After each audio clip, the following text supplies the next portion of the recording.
দেখো বড় বড়ি দিয়ে লাউয়ের তরকারি করেছি, কিভাবে করেছি দেখে নিই। চলো তোমাদের সাথে সেটাই আজকে শেয়ার করব। বড় বড়ি আজকে আমি করব এই বড় বড়িগুলো লাউ দিয়ে।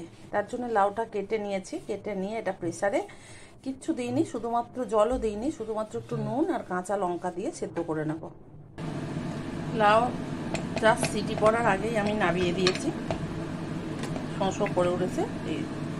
এই অবস্থা, আমি কোনো রকম জল দিইনি, তাতে লাউটা এইভাবে সেদ্ধ হয়েছে। এটা আমি রেখে দিলাম। এদিকে একটা পাত্রে সর্ষের তেল দিয়ে দিয়েছি, তাতে আমি বড়িটা ভেজে নেব। এটা ভাজার আমার হাঁড়ি ছিল, তাতেই ভাজাটা তুলে নিয়ে তাতে বড়িগুলো ভেজে নিচ্ছি। বড়িগুলো আস্তে আস্তে লাল করে নেব। দেখতেই পাচ্ছ অতটা তেল দিয়েছি, সেটা টেনে নিয়েছে। আমি এই সময় একটু ঘি দিয়ে দিলাম, দিয়ে আস্তে আস্তে আমি বড়িটা ভাজবো, লাল করব।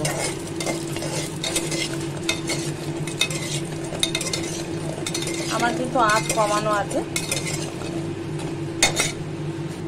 দেখো 1 চামচ ঘি দিয়েছিলাম, সেটাও টেনে গেছে। আমি আরও একটু ঘি দিয়ে দিলাম তার জন্য।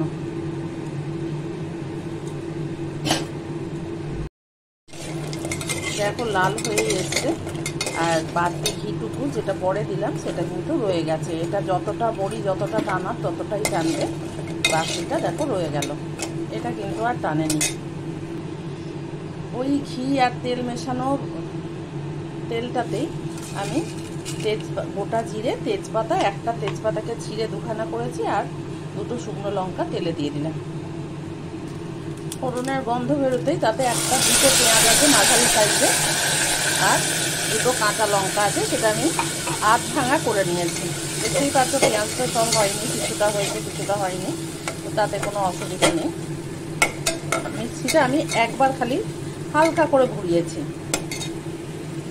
মিক্সি ধোয়া জলটাও দিয়ে দিলাম। ভালো করে এই পেঁয়াজটা আমি কষিয়ে নেব।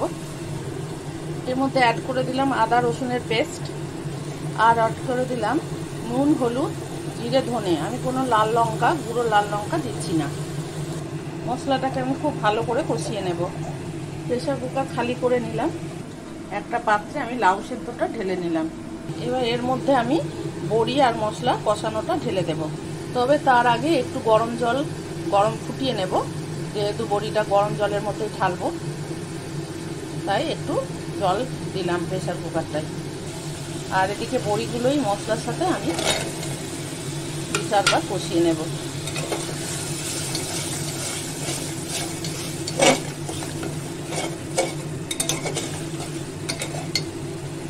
বড়ি যেহেতু ফুলে বড় বড় হয়ে যাবে রসগোল্লার মতো, তাই আমি জলের পরিমাণটা একটু বেশি দিয়েছি, কেন সব জল টেনে নেবে।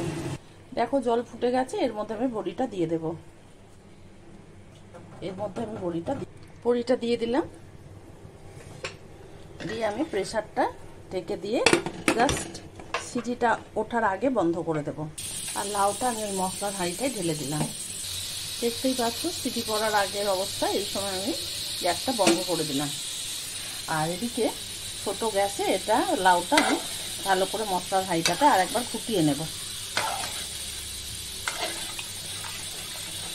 আমার লাউয়ে নুন দেওয়াই আছে, নুন দিয়ে সেদ্ধ করা আছে লাউটা।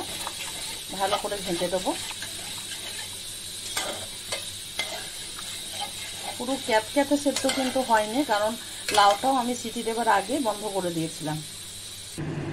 দেখো বড়ি পুরো ঠান্ডা হতে দিয়েছি, ভাপ ছেড়ে গেছে। এই অবস্থায় আমি তুলে নিলাম। কত বড় হয়েছে দেখো। এটা আমি লাউয়ের মধ্যে ঢেলে দেব। দেখো লাউয়ের হাঁড়িটায় ঢেলে দিলাম।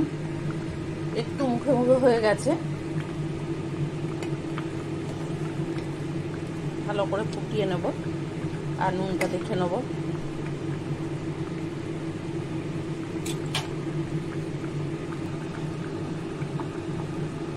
দারুণ টেস্ট, নুনটা দেখে নিলাম একদম পারফেক্ট। তোমরা চাইলে গরম মশলা দিতে পারো, কিন্তু তাতে বড়ির ফ্লেভারটা চলে যাবে বলে আমার যেন মনে হয়। আমি কোনো গরম মশলা ব্যবহার করলাম না। এই অবস্থায় আমি গ্যাস বন্ধ করে দেবো।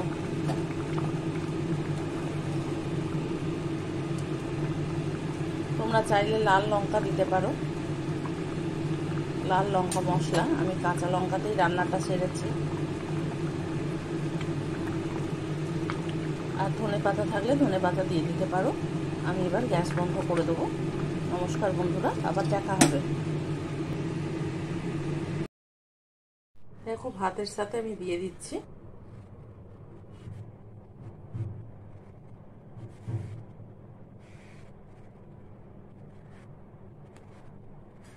তোমরা ধনে পাতা থাকলে ধনে পাতা কুচি ছড়িয়ে দিতে পারো, তবে বড়ির নিজস্ব এত সুন্দর গন্ধ যে ধনে পাতা গন্ধে সেটা চাপা পড়ে যাবে। নমস্কার বন্ধুরা, আজ আসি।